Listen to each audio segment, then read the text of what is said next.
നമസ്കാരം. കുറ്റാന്വേഷണ പരമ്പരയിലെ എൻ്റെ അടുത്ത കഥ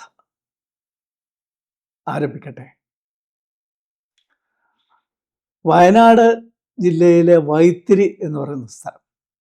വയനാട് ജില്ലയിലെ ഏറ്റവും കൂടുതൽ മഴ ലഭിക്കുന്ന സ്ഥലമാണ് വൈത്തിരി. അതിലെ ഒരു കുന്നിൻ ചരിവിൽ ഒരൊറ്റപ്പെട്ട വീട്ടിൽ സരസമ്മ എന്ന 43 വയസ്സുകാരി ഒറ്റയ്ക്കാണ് താമസം.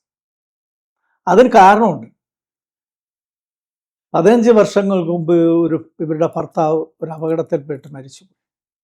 അപ്പോഴും 17 വയസ്സുകാരനായ വിനയൻ എന്ന മകൻ ഒപ്പമുണ്ടായിരുന്നത് അവർക്കൊരാശ്വാസമായി.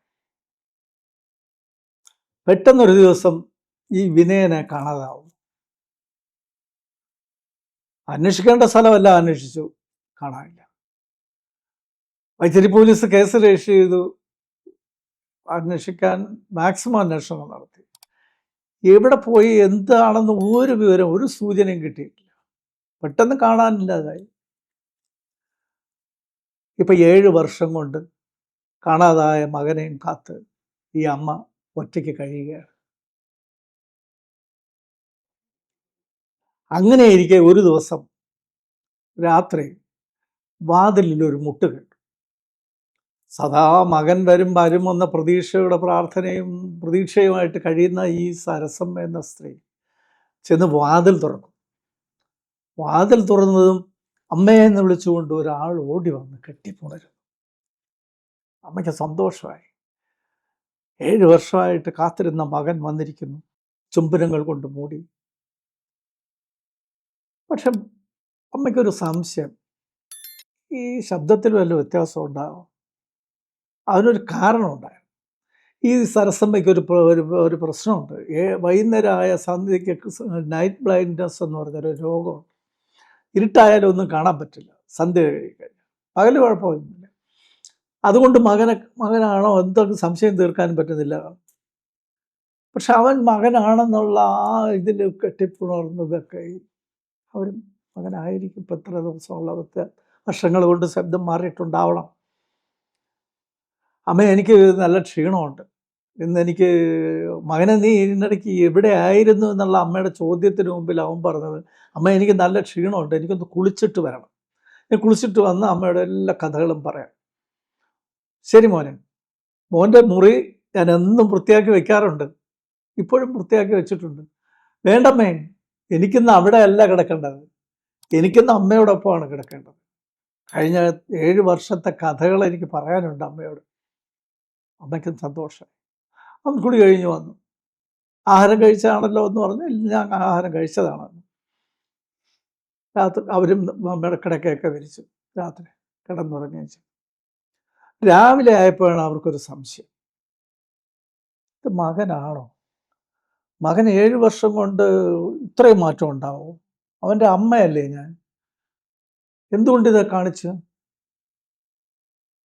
അവർക്ക് അതൊക്കെ കൂടെ സംശയം. പക്ഷെ എന്തുകൊണ്ട് എതിർക്കാനും കഴിഞ്ഞില്ല? അതിനൊരു കാരണം ഉണ്ടായി.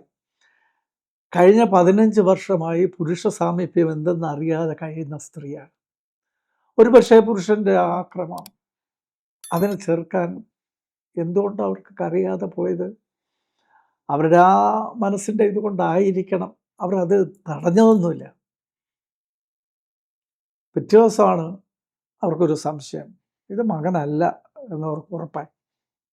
ഇവനൊരു കാട്ടുപോത്താണ്. ഇവൻ ആരാ? ആ ചോദിച്ചു, നീ ആരാ യഥാർത്ഥത്തിൽ? പറഞ്ഞു. അവൻ പറഞ്ഞു, അമ്മേ, ഞാൻ വിനയൻ്റെ കൂട്ടുകാരനാണ്. ഞങ്ങൾ എത്രയോ വർഷങ്ങൾ അടുത്ത് കഴിഞ്ഞവരാണ്. അപ്പോൾ അവൻ്റെ എല്ലാ കാര്യങ്ങളും എനിക്കറിയാം. അപ്പോൾ കഴിഞ്ഞ 7 വർഷമായിട്ട് അവൻ കാണാതെ അമ്മ വിഷമിച്ച് കഴിയുകയാണെന്നറിയാം. അമ്മ ഒറ്റയ്ക്കാണ് കഴിയുന്നതെന്ന് എനിക്കറിയാം. ഞാനും ഒറ്റത്തടിയാണ് അമ്മേ. എനിക്കും ഈ ലോകത്ത് ആരുമില്ല സ്നേഹിക്കാൻ. അപ്പോൾ ഞാൻ കരുതി അമ്മയ്ക്കൊരാശ്വാസമാകുന്നെങ്കിൽ ആകട്ടെ എന്ന് കരുതിയാണ് ഞാൻ വന്നത്. എൻ്റെ പേര് മനോഹരൻ. ശരി, അവർ സമ്മതിച്ചു. പക്ഷേ ഇവൻ്റെ ഉദ്ദേശം എന്തായിരിക്കും എന്ന് അവർ മനസ്സിൽ കരുതി. നോക്കാം, എന്തായാലും 1-2 ദിവസം നോക്കാം. പെട്ടെന്ന് അവൻ ഇങ്ങനെ അവൻ്റെ ശരിയായോ, അവന് വേറെ വല്ല ഉദ്ദേശം ഉണ്ടോ എന്നുള്ള അറിയണമല്ലോ. ഇവർ കാത്തിരുന്നു 2 ദിവസം. ഇവന് രാവിലെ എണീറ്റിട്ട് ഒരു കാര്യം ചെയ്യും. ഇവൻ അമ്മേ ഞാൻ വരാം, ഒരു സ്ഥലം ഒരാളെ കാണാനുണ്ട് എന്ന് പറഞ്ഞ് പോവുകയും ചെയ്യും. വൈകുന്നേരത്തോടെ മടങ്ങി വരികയുള്ളൂ. 3-4 ദിവസം അങ്ങനെ. അപ്പോൾ ഇവൻ്റെ ഈ ഉദ്ദേശം എന്തെന്ന് അറിയാനായിട്ട് ഇവർ വേറൊരു അടവ് പ്രയോഗിച്ചു. എനിക്ക് പകലും ഇപ്പോൾ കണ്ണിനൊരു കാഴ്ചയ്ക്ക് ഒരു മങ്ങൽ മോനെ എന്ന് പറഞ്ഞു. ശരി എന്ന് അവന് സമ്മതിച്ചു. അത് തന്നെ തക്കമെന്ന് വെച്ച് ഇവൻ അന്ന് അവിടുത്തെ അമ്മയുടെ താക്കോലെടുത്ത് അലമാര തുറന്ന് അതിനകത്തിരുന്ന് ചെക്ക് ബുക്കൊക്കെ ഇരിക്കുന്ന സ്ഥലമൊക്കെ നോക്കി വയ്ക്കുന്നത് ഇവർ കാണാനായിരുന്നു. ഇവർ കണ്ടുകൊണ്ടുവന്ന് അഭിനയിക്കായിരുന്നു. അത് കഴിഞ്ഞ് ഇവൻ അന്ന് രാവിലെ, അടുത്ത ദിവസം രാവിലെ ഇവൻ രാവിലെ പോയോട് ഇവൻ അതിനു മുമ്പ് പോകുന്നതിന് മുമ്പുള്ളൊരു അമ്മയോട് ആവശ്യപ്പെട്ടതാണ്, അമ്മേ ഞാനിപ്പോൾ വന്നത് ഇവരാരും അറിയണ്ട, ഞാനിവിടെ ഉള്ള കാര്യം ചുറ്റുമുള്ളവരൊന്നും അറിയണ്ട. പിന്നെ എന്തിനാണ് അത് പറഞ്ഞത്? മാത്രമല്ല അടുത്ത വീട്ടുകാരെങ്കിലും വരികയാണെങ്കിൽ ഇവൻ മുറിക്കകത്ത് ഒളിച്ചിരിക്കും. അപ്പം അതിലെന്തോ ഒരു പന്തികേടല്ലേ? അപ്പോൾ ഇവൻ്റെ ഉദ്ദേശം എന്തായാലും ഇനി അറിഞ്ഞേ പറ്റൂ. അവൻ പോയി കഴിഞ്ഞ ഉടനെ തന്നെ, ഇനി വൈകുന്നേരമല്ലേ വരുള്ളൂ, ഉടനെ അവൻ കൊണ്ടുവന്നൊരു ബാഗ് പരിശോധിച്ചപ്പോൾ ഒരു 4-5 മുദ്രപത്രങ്ങൾ ചുരുട്ടി വെച്ചിട്ടുണ്ട്. കൂടാതെ മൂർച്ചയുള്ളൊരു കത്തി. അവർക്ക് പേടിയായി. അപ്പോൾ ഇവൻ വേറെ എന്തോ ഉദ്ദേശത്തിൽ വന്നവനാണ്. പിന്നെ എൻ്റെ മകനെന്ന് പറഞ്ഞ് ഇവൻ കബളിപ്പിക്കുന്ന എന്തിനാണ്? അല്ലെങ്കിൽ ആദ്യം പറയാൻ പാടില്ലായിരുന്നു. എൻ്റെ സ്നേഹം പിടിച്ചു പറ്റി എന്നെ കൊല ചെയ്ത് എൻ്റെ പണമെല്ലാം തട്ടിക്കൊണ്ടുപോകാൻ വന്നവൻ തന്നെ അവർ മനസ്സിലുറപ്പിച്ചു. പെട്ടെന്ന് വേഷമൊക്കെ മാറ്റി അവർ ഓട്ടോറിക്ഷ പിടിച്ചു വൈത്തിരി പോലീസ് സ്റ്റേഷനിലെത്തി. വൈത്തിരി എത്തി സർക്കിൾ ഇൻസ്പെക്ടറെ കണ്ട് കാര്യമെല്ലാം പറഞ്ഞു. ഇതുവരെ നടന്ന കാര്യങ്ങളെല്ലാം അതേപടി അവതരിപ്പിച്ചു. എല്ലാം കേട്ടിരുന്ന ശേഷം ചോദിച്ചു, എന്തുകൊണ്ട് നിങ്ങൾ ഇത്രയും വൈകി? ഇത്ര ദിവസം വന്നില്ല? പക്ഷെ അതിനൊരു കൃത്യമായ ഉത്തരം നൽകാൻ അവർക്കായില്ല. മാത്രമല്ല താൻ നിരപരാധിയാണ് എന്ന് മറ്റുള്ളവരെ ബോധ്യപ്പെടുത്തത്തക്കവണ്ണമുള്ള ഒരു മുഖം കുനിച്ചുള്ള ഒരു അഭിനയത്തിലെ ആ നാടകം കൂടെ ആയപ്പം സിക്ക് കാര്യമൊക്കെ മനസ്സിലായി, വായിച്ച് മനസ്സിലായി. ഇത്രയും ദിവസം ഇങ്ങനെ അവനെ കൂടെ താമസിപ്പിച്ചാൽ ചിലപ്പോൾ എന്താ ഉദ്ദേശം തെറ്റുപറ്റിയതാണ് എന്നവർ സമ്മതിക്കുന്നുണ്ട്. എന്തായാലും ഇന്ന് രാത്രി അവൻ വന്ന ഉടനെ ഞങ്ങൾക്ക് ഫോൺ ചെയ്യണം. ഫോൺ ചെയ്ത് അറിയിക്കാൻ ബുദ്ധിമുട്ട് വരുന്നെങ്കിൽ പാത്രങ്ങൾ തള്ളിയിട്ടാൽ മതി. ആ ശബ്ദം കേട്ട് ഞങ്ങൾ വന്നോളും. ഞങ്ങൾ ഉടനെ ആ വീട്ടിന് ചുറ്റും പരിസരത്ത് തന്നെ ഉണ്ട്. അതിന് കാരണമുണ്ട്. ഞങ്ങൾ അന്വേഷിക്കുന്ന ഒരു കൊലക്കേസ് പ്രതി 7 വർഷം കൊണ്ട് ഒളിച്ചു നടക്കുകയാണ്. അവനിവിടെ വന്നിട്ടുണ്ടെന്നും പകൽ ആരോ കണ്ടിട്ടുണ്ടെന്നൊക്കെ ഒരു ന്യൂസ് ഞങ്ങൾക്ക് കിട്ടിയിട്ടുണ്ടായിരുന്നു.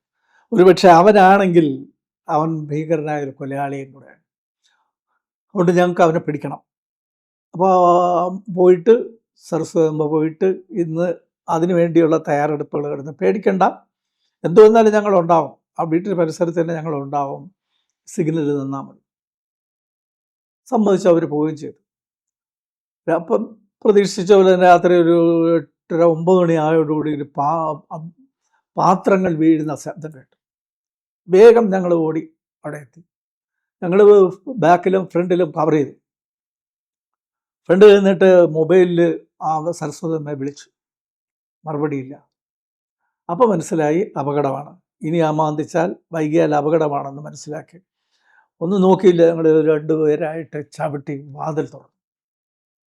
ചവിട്ടി പൊളിച്ച് അകത്ത് കിടന്നപ്പോൾ നിൽക്കുന്നു കമ്പി പിടിയുമായിട്ട് ഞങ്ങൾ പ്രതീക്ഷിച്ച രഘുവരൻ. 7 വർഷമായിട്ട് അന്വേഷിക്കുന്ന കൊലയാളി അവൻ തന്നെയാണ്. രക്ഷപ്പെടാനൊരു ശ്രമം നടത്തുമെന്നറിയാം. പെട്ടെന്ന് ആരെന്ന് തോക്കെടുത്ത് ചൂണ്ടിക്കൊണ്ട് പറഞ്ഞു, രഘുവരൻ, നിന്നെ ഞങ്ങൾക്ക് മനസ്സിലായി, നീ ഇവിടെ ഉണ്ടെന്ന് ഞങ്ങൾക്ക് മനസ്സിലായിട്ടാണ് ഞങ്ങൾ അത് കണക്കാക്കിയാണ് വന്നത്. രക്ഷപ്പെടാൻ നോക്കണ്ട, ചുറ്റും പോലീസുണ്ട്. രക്ഷപ്പെടാൻ ശ്രമിച്ചാൽ വെടിവെക്കും, അപകടമാണ്. എങ്കിലും അവനൊരു ചുറ്റും പരിസരത്തെല്ലാം നോക്കുന്ന, രക്ഷപ്പെടാൻ പരിചയമുണ്ടോ നോക്കുന്ന കണ്ടപ്പോഴേ ഞങ്ങൾക്ക് കാര്യം മനസ്സിലായി. ഞങ്ങൾ 4-5 പേരുണ്ടായിരുന്നു. എല്ലാവരും കൂടെ അവൻ പുറത്ത് വീണു. അവനെ കീഴടക്കി കൈകാലുകളെല്ലാം ബന്ധിച്ചു. നേരെ ബന്ധിച്ചിട്ടിട്ട് നോക്കിയപ്പോഴാണ് സരസമ്മ ഒരു മേശക്കടെ കാലിൽ കെട്ടിയിട്ടേക്കുന്നത്. ഇവനെ ബന്ധിച്ച് അവിടെ നിർത്തിയിട്ട് നേരെ അവിടെ ചെന്നു. സരസമ്മയുടെ അടുത്ത് ചെന്ന് നോക്കുമ്പോഴൊക്കെ കയറക്കഴിച്ച് നോക്കുമ്പോഴാണ് അവരുടെ ചുണ്ടിലും ചെവിയിലും ഒക്കെ ചോര പൊടിഞ്ഞിരുന്നത്. ഇതെന്ത് പറ്റിയെന്ന് ചോദിച്ചപ്പോഴാണ് പറയുന്നത്, ചെക്ക് ബുക്കിലൊക്കെ വലിയ എമൗണ്ട് എഴുതിയിട്ട് അതിൽ ഒപ്പിടാൻ പറഞ്ഞ് എന്നെ ഇത്രയും ബുദ്ധിമുട്ടിച്ചവനാണ്. എന്തെല്ലാം കാണിച്ചെന്നറിയാം എന്നോട്. ആശുപത്രി പോകണോ? എനിക്ക് ആദ്യം അതൊന്നും വേണ്ട. എനിക്ക് അവനെ നിങ്ങൾ എങ്ങനെയെങ്കിലും അവനെ കീഴടക്കിയാൽ മതി, അവനെ കൊണ്ടുപോയാൽ മതി. ശരി, സമ്മതിച്ചു. ഞങ്ങളുടെ ഈ ബഹളവും ഇതൊക്കെ വെച്ച് എല്ലാം കേട്ട് അടുത്ത വീട്ടിൽ നിന്നൊക്കെ 3-4 പേര് ഓടി വന്നു പാടെ അവരോട് പറഞ്ഞു, ഉടനെ തന്നെ നിങ്ങൾ ഈ സരസമ്മയുടെ ഏതെങ്കിലും പ്രൈവറ്റ് ഹോസ്പിറ്റലിൽ ഏതെങ്കിലും ഡോക്ടറെ ഒന്ന് കാണിക്കണം, വേറെ വല്ല കുഴപ്പമുണ്ടാവുന്നു. മാത്രമല്ല ഇന്ന് രാത്രി നിങ്ങൾ ആരെങ്കിലും അവരുടെ കൂടെ ഉണ്ടാവാതിരിക്കണം, കാര്യം അവർ ആ കൂടെ ഭയന്നിരിക്കുകയാണ്. സമ്മതിച്ചു. അവരെ ഏൽപ്പിച്ചിട്ട് നേരെ ഇവനെ രഘുവരനെയും കൊണ്ട് സ്റ്റേഷനിലെത്തി ഏറെ നേരം ചോദിച്ചിട്ടും പറയാൻ ഒന്നും തോന്നുന്നില്ല. എന്തായാലും ഏറെ നേരത്തെ ചോദ്യം ചെയ്യലിനൊടുവിൽ അവൻ സമ്മതിച്ചു. 7 വർഷം മുമ്പ് വള്ളാരംകുന്നിൽ നടന്ന സേതു മർഡർ കേസ് ചെയ്തത് ഞാൻ തന്നെയാണ്. ഓ, ആശ്വാസമായി. അപ്പം ഇവന് അത് പറഞ്ഞു കഴിഞ്ഞ ഉടനെ തന്നെ ഇത്തിരി വെള്ളമൊക്കെ കൊടുത്തിട്ട് പറയൂ, എല്ലാ കാര്യങ്ങളും അതുപോലെ തുറന്നു പറയാൻ നടന്നതെല്ലാം. സാർ, ഞാൻ മറയൂർ ചന്ദന മോഷണ സംഘത്തിൽപ്പെട്ട് പ്രവർത്തിച്ചുകൊണ്ടിരുന്ന കാലത്ത് ഒരിക്കൽ ഈ സേതു ഈ ഫോറസ്റ്റുകാരുടെ ഒറ്റുകാരനായിരുന്നു. അവൻ എന്നെ ഒറ്റ കൊടുത്തു. ഫോറസ്റ്റുകാർ എന്നെ പിടിച്ചു. ഞാൻ ജയിലിലായി. ജാമ്യത്തിൽ ഇറങ്ങി വന്നതിന് ശേഷം ആദ്യമാണ് വെള്ളാരംകുന്ന് കള്ളുഷാപ്പിനടുത്ത് വെച്ച് ഇവനെ കാണുന്നത്, സേതുവിനെ കാണുന്നത്. നേരത്തെ കരുതിയിരുന്ന കത്തിയെടുത്ത് ഒരു കുത്തു കൊടുത്തു. ഇവൻ പേടിച്ച് നേരെ റോഡിലേക്കാണ് ഓടിയത്. ഓടിച്ചെന്ന് അവൻ റോഡിൽ ചെന്നതും ഒരു ബൈക്കുകാരനെ ചെന്ന് മുട്ടി. ബൈക്കുകാരന് ഇയാളും കൂടെ മറിഞ്ഞു. ബൈക്ക് വീണ് കിടക്കുന്ന അവനെ ഞാൻ ഓടിച്ചെന്ന് സേതുവിന് ചെന്ന് തുരുതുര കുത്തി. അവൻ പടഞ്ഞ് വീണു, ചോര വീണു. ഈ ബൈക്കുകാരൻ ബൈക്ക് നിവർത്തി വെച്ച് കയറാൻ നോക്കുമ്പോഴാണ് ഞാൻ എങ്ങോട്ട് ഓടുമെന്ന് പറഞ്ഞ് നിന്ന് ഞാൻ ബൈക്കുകാരനോട് ഇപ്പോൾ കത്തി കാണിച്ചിട്ട് പറഞ്ഞു, എന്നെ അങ്ങോട്ട് കാക്കും. ഞാനും കയറി. വിട്, പൊക്കോ, എങ്ങോട്ടെങ്കിലും പൊക്കോ എന്ന് പറഞ്ഞു. ബൈക്കുകാരൻ എന്നെ ഇങ്ങോട്ട് പോയി. ചെന്നെത്തിയത് മൈസൂരിലെ ഞങ്ങളുടെ തങ്ങളുടെ സംഘത്തിൻ്റെ ഒളിസങ്കേതത്തിലാണ്. അതിനു മുമ്പ് പോകുന്ന വഴിക്ക് വെച്ച് തന്നെ പേര് ചോദിച്ചപ്പം ഇങ്ങനെ പറഞ്ഞു, വിനയനാണ്. അത് പറഞ്ഞു കഴിഞ്ഞ ഉടനെ തന്നെ അവൻ്റെ മൊബൈൽ ഇങ്ങോട്ട് വാങ്ങിച്ചിട്ട് ദൂരേക്ക് വലിച്ചെറിഞ്ഞു. അത് ഏത് പാറയിൽ തട്ടി ചിതറിപ്പോകുന്ന നോക്കി കണ്ടതാണ്. ചെന്നിറങ്ങിയത് ഒളിസങ്കേതത്തിൻ്റെ മുന്നിൽ. അവിടെ ഇറങ്ങിയിട്ട് ഈ വിനയനെ തിരിച്ചയക്കാനും പറ്റില്ല സിറ്റുവേഷനായി. കാരണം ഇവൻ മടങ്ങി വന്നാൽ നേരെ പോലീസിനോട് പറയും, വിവരം പറയും. അപ്പോൾ പിടിക്കും. മാത്രമല്ല ഈ ഒളിസങ്കേതവും ഇവന് വ്യക്തമായിട്ട് അറിയാം. ഇവൻ പോലീസിന് അതും കൂടെ കാട്ടിക്കൊടുക്കും. പിന്നെ ഇവിടുന്ന് മാറേണ്ടി വരും. അപ്പോൾ ഇവന് തൽക്കാലം വിടണ്ടാന്ന് തീരുമാനമെടുത്തു. പക്ഷേ ഇവൻ 1-2 തവണ രക്ഷപ്പെടാനുള്ള ശ്രമം നടത്തി. ഒരിക്കൽ ഇങ്ങനെ നമ്മുടെ കയ്യിൽ നിന്ന് തെപ്പിപ്പോയതാണ്. പക്ഷെ അവിടെ ഞങ്ങളുടെ ആൾക്കാർ ഉണ്ടായിരുന്നു. അവർ തടഞ്ഞു വെച്ചിട്ട് ഞങ്ങളെ ഏൽപ്പിച്ചു. അങ്ങനെ അവിടെ നിന്ന് കൊണ്ടുവന്ന് ഞങ്ങൾ ഭീഷണിപ്പെടുത്തി, ഇനി രക്ഷപ്പെടാൻ ശ്രമിച്ചാൽ കൊന്ന് കെട്ടിത്തൂക്കും. അത് വിനയനൊരു ഭയമായി. അവൻ അതോടെ രക്ഷപ്പെടുന്നതിനുള്ള ശ്രമം ഉപേക്ഷിച്ചു. അങ്ങനെ അവൻ അവിടെ നിന്ന് ഏതാണ്ട് 2 കൊല്ലം തികയുന്നതിന് മുമ്പ് തന്നെ തികഞ്ഞ ഒരു വേട്ടക്കാരൻ, ഒരു അഭ്യാസിയും ഒരു ചന്ദന മോഷക്കാരനും ഈ അവിടുത്തെ മൈസൂർ പോലീസിൻ്റെ ഉറക്കം കെടുത്തുന്ന ഒരു ഭയനായി മാറി. അവനിപ്പോൾ അത് മതി, അവിടെ സുഖമായിട്ട് അവിടെ കഴിയുകയാണ്. അങ്ങനെയാണ് വിനയൻ അവിടെ പെട്ടുപോയത്. അവനെന്നെ നാട്ടിൽ വരണമെന്ന് താല്പര്യമില്ല. പക്ഷെ വിനയൻ പറഞ്ഞ വീട്ടുകാര്യങ്ങളും അഭിപ്രായങ്ങളൊക്കെ മനസ്സിലായപ്പോൾ എനിക്ക് കേസിന് ചിലപ്പോൾ പൈസയ്ക്ക് ഒത്തിരി ബുദ്ധിമുട്ടുന്ന സമയത്ത് നേരെ അവിടെ നിന്ന് വന്നതാണ്. അങ്ങനെയാണ് ഇവിടെ വന്ന് വിനയൻ്റെ വീട്ടിൽ, സരസ്വതിയുടെ വീട്ടിലേക്ക് ഒളിസങ്കേതമായിട്ട് തിരഞ്ഞെടുത്തത്. അപ്പോൾ അവിടെ വന്നിട്ട് ഈ ഉദ്ദേശം എന്താ? പണമായിരുന്നു ഉദ്ദേശം. അത് കുറേ പണവും വാങ്ങിക്കൊണ്ട് എടുത്തുകൊണ്ട് പോകണം. പക്ഷേ എന്നെ ആ സ്ത്രീ സ്നേഹിച്ച് ചിരിച്ച് ചതിച്ച് കളഞ്ഞു. അങ്ങനെ ചതിയിൽപ്പെട്ടു പോയതാണ്. അങ്ങനെയാണ് പോലീസിൻ്റെ കയ്യിൽപ്പെടാനിടയായത്. സംഭവിച്ചു. അവൻ്റെ മൊഴിയൊക്കെ രേഖപ്പെടുത്തി നേരെ ഓഫീസർമാരുമായിട്ടുള്ള കാര്യങ്ങളൊക്കെ പറഞ്ഞു. ഇങ്ങനെ 7 വർഷം മുമ്പ് ഉള്ള കൊലക്കേസ് പ്രതിയാണ് നമുക്ക് കിട്ടിയത്. അവൻ്റെ കൺഫെഷൻ പ്രകാരം നോക്കിയപ്പോൾ ഞങ്ങൾ മാൻ മിസ്സിങ്ങിൽ അന്വേഷിക്കുന്ന വിനയൻ എന്ന് പറഞ്ഞൊരു ചെറുപ്പക്കാരൻ ഒരു സ്ഥലത്തുണ്ടെന്ന് പറഞ്ഞ് അവനെ അന്വേഷിച്ച് മൈസൂർക്ക് പോകണം.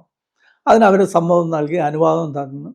അതിനുവേണ്ട സജ്ജീകരണങ്ങൾ ചെയ്തു. അപ്പോൾ 2 തോക്കേന്ത്യ 2 പോലീസുകാർ ഞങ്ങൾ മറ്റ് സെറ്റപ്പുകളെല്ലാം കൂടെ ചേർത്ത് മൈസൂർക്ക് പുറപ്പെട്ട അടുത്ത ദിവസം തന്നെ വിനയനെ കോടതിക്ക് ഹാജരാക്കി കസ്റ്റഡിയിൽ വാങ്ങിയിട്ടാണ് അവനെയും കൊണ്ടാണ് പോയത്. നേരെ മൈസൂരിലെത്തി. ഈ കാടിലും മേടിലും കൂടെയുള്ള യാത്ര ദുർഘടമായിരുന്നെങ്കിലും അതൊരു ത്രില്ലായിരുന്നു. രസമായിട്ട് അങ്ങ് സ്വീകരിച്ചു. ഞങ്ങളങ്ങ് പോയി. അവിടെ ചെന്നപ്പോൾ അവരുടെ സങ്കേതത്തിൻ്റെ കുറച്ച് അടുപ്പത്തെത്തുമ്പോൾ തന്നെ എത്താറായപ്പോൾ തന്നെ നമ്മളെ എതിരിടാനായിട്ട് അവർ റെഡിയായി നിൽക്കുന്നു. പക്ഷെ രഘുവരൻ വിളിച്ചു പറഞ്ഞു, ശത്രുക്കളല്ല, ഇവർ വിനയനെ മാത്രം മതി, നിങ്ങൾ ആക്രമിക്കാൻ നിൽക്കണ്ട എന്ന് ഇവൻ്റെ വിളിച്ചു പറഞ്ഞത് കേട്ടുകൊണ്ട് അവർ ആക്രമണം നടത്തി. ഞങ്ങൾ നേരെ കുറച്ചുകൂടെ മുമ്പോട്ട് പോയതും വിനയൻ കൂട്ടത്തിൽ നിന്ന് ഒരാൾ മുമ്പോട്ട് നടന്നു വന്നു. ഇതാരെന്ന് നോക്കിയിരുന്നപ്പോഴാണ് ഞങ്ങളുടെ മനസ്സിൽ വിനയൻ്റെ ചിത്രം എന്ന് പറഞ്ഞാൽ 18 വയസ്സുകാരൻ ഒരു പയ്യൻ്റെ ചിത്രമാണ്. കൊച്ചിലുള്ള ഫോട്ടോ ഒക്കെയാണ് നമ്മുടെ കയ്യിൽ കണ്ടത്. പക്ഷെ ഇപ്പം നോക്കിയപ്പോൾ ഒരു വേട്ടക്കാരൻ, ആനയാണെങ്കിലും എന്ത് വേണമെങ്കിലും ചെയ്യാൻ പറ്റിയ ഒരു കാട്ടിൻ്റെ സന്തതി തന്നെയാണ്. നല്ല ആരോഗ്യദൃഢഗാത്രനായ ഒരു ചെറുപ്പക്കാരൻ. കഴിഞ്ഞ 7 വർഷം കൊണ്ടുണ്ടായ അവൻ്റെ മാറ്റം. മെല്ലെ അവനെ അരികിൽ വിളിച്ചു കാര്യമൊക്കെ പറഞ്ഞ് ഞങ്ങൾ നാട്ടിൽ കൊണ്ടുപോകാം, അമ്മയെ കാണിക്കാൻ വരുന്നവരെ പറഞ്ഞ് അവനെ വണ്ടി കയറ്റി. ഞങ്ങൾ തിരിച്ചു പോരാൻ നേരത്ത് അവരൊരു ആവശ്യം ഉന്നയിച്ചു. അവർക്ക് രഘുവരനെ തിരിച്ച് വിടണം. ഒരുവിധം ഞങ്ങൾ കോടതിയിൽ നിന്ന് കസ്റ്റഡി വാങ്ങിച്ചു കൊണ്ടുവന്നാണ് തിരിച്ച് ഞങ്ങൾക്ക് കോടതിയിൽ ഹാജരാക്കിയേ പറ്റുള്ളൂ. ഒരുവിധം അവർ പറഞ്ഞ് മനസ്സിലാക്കി അവിടെ നിന്ന് രക്ഷപ്പെട്ടു. നേരെ നാട്ടിലെത്തി. റിമാൻഡ് അപേക്ഷ സഹിതം അവൻ്റെ തെളിവ് ശേഖരണമൊക്കെ നടത്തി. ബാക്കി വെള്ളാരംകുന്നിലെ കാര്യങ്ങളും മറ്റൊക്കെ കാര്യങ്ങളും നടത്തി. അപ്പോൾ ഇവൻ്റെ നേരത്തെ നമ്മൾ ചോദിച്ചിരുന്നു, വെള്ളാരംകുന്നിൽ നീ അവനെ കുത്തിക്കൊല്ലുന്ന സമയത്ത് നീ രക്ഷപ്പെട്ടത് ഈ വിനയൻ്റെ ബൈക്കിലാണെന്ന് അവിടെ ആരും കണ്ടില്ലായിരുന്നു? ഇല്ല സാർ, എനിക്ക് പോലും അറിയില്ലായിരുന്നു വിനയനായിരുന്നു. അവന് പെട്ടെന്നാണ് പോയി ആളുകൾ ആരെന്ന് അവരും ശ്രദ്ധിച്ചില്ല. അവൻ പറഞ്ഞത് വിശ്വസിച്ചു. അത് അങ്ങനെ രണ്ടുപേരെയും റിമാൻഡ് അപേക്ഷ സഹിതം അയാളെ കോടതിയിൽ ഹാജരാക്കുകയും വിനയനെ പഴയ മാൻ മിസ്സിംഗ് കേസിൻ്റെ റിപ്പോർട്ട് സഹിതം കോടതിയിൽ ഹാജരാക്കുകയും ചെയ്തു. രഘുവരനെ കോടതി റിമാൻഡ് ചെയ്യുകയും ഈ വിനയനെ ബന്ധുക്കൾക്ക് വിട്ടുകൊടുക്കാനും ഉത്തരവായി. വിനയൻ ഏറ്റുവാങ്ങാൻ വന്നവരുടെ കൂട്ടത്തിൽ ഉണ്ടായിരുന്നു സരസം.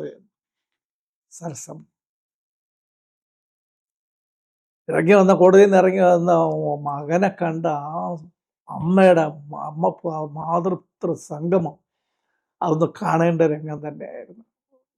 കണ്ണീരും ചുംബനവും കെട്ടിപ്പിടുന്നുള്ള മകൻ്റെയും അമ്മയുടെയും ആ സംഗമം, ആ രംഗം വികാരഭരിതമായ രംഗങ്ങളാണ് സൃഷ്ടിച്ചത്.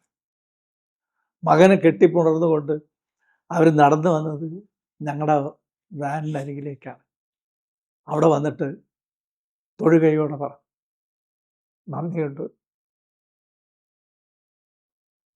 എൻ്റെ ജീവൻ രക്ഷിച്ചതിന്, എൻ്റെ മകനെ തിരിച്ചു തന്നതിന് നന്ദിയുണ്ട് സാർ. തിരിച്ച് മറുപടി ഒന്നും പറയാനായില്ല. എന്തെങ്കിലും മറുപടി പറഞ്ഞാൽ പൊട്ടിപ്പോകുമെന്ന് മനസ്സിലായി. ഒന്നും ശ്രദ്ധിക്കാതെ കൈവീശി കാണിച്ചിട്ട് യാത്രയാകുമ്പോൾ മനസ്സിൽ ഉയർന്നത് കർമ്മണ്യേ വാധികാരസ്തേ മാ ഫലേഷു കർമ്മണ. പ്രതിഫലം ഇച്ഛിക്കാതെ നിങ്ങളുടെ കർമ്മം ചെയ്യുക. പോലീസ് ട്രെയിനിങ് കോളേജിൻ്റെ പടിയിറങ്ങുമ്പോൾ ആദ്യം ഹൃദയസ്ഥമാക്കിയ വാക്യം. ഈ വിവരണം ഞാനിവിടെ അവസാനിപ്പിക്കുന്നു.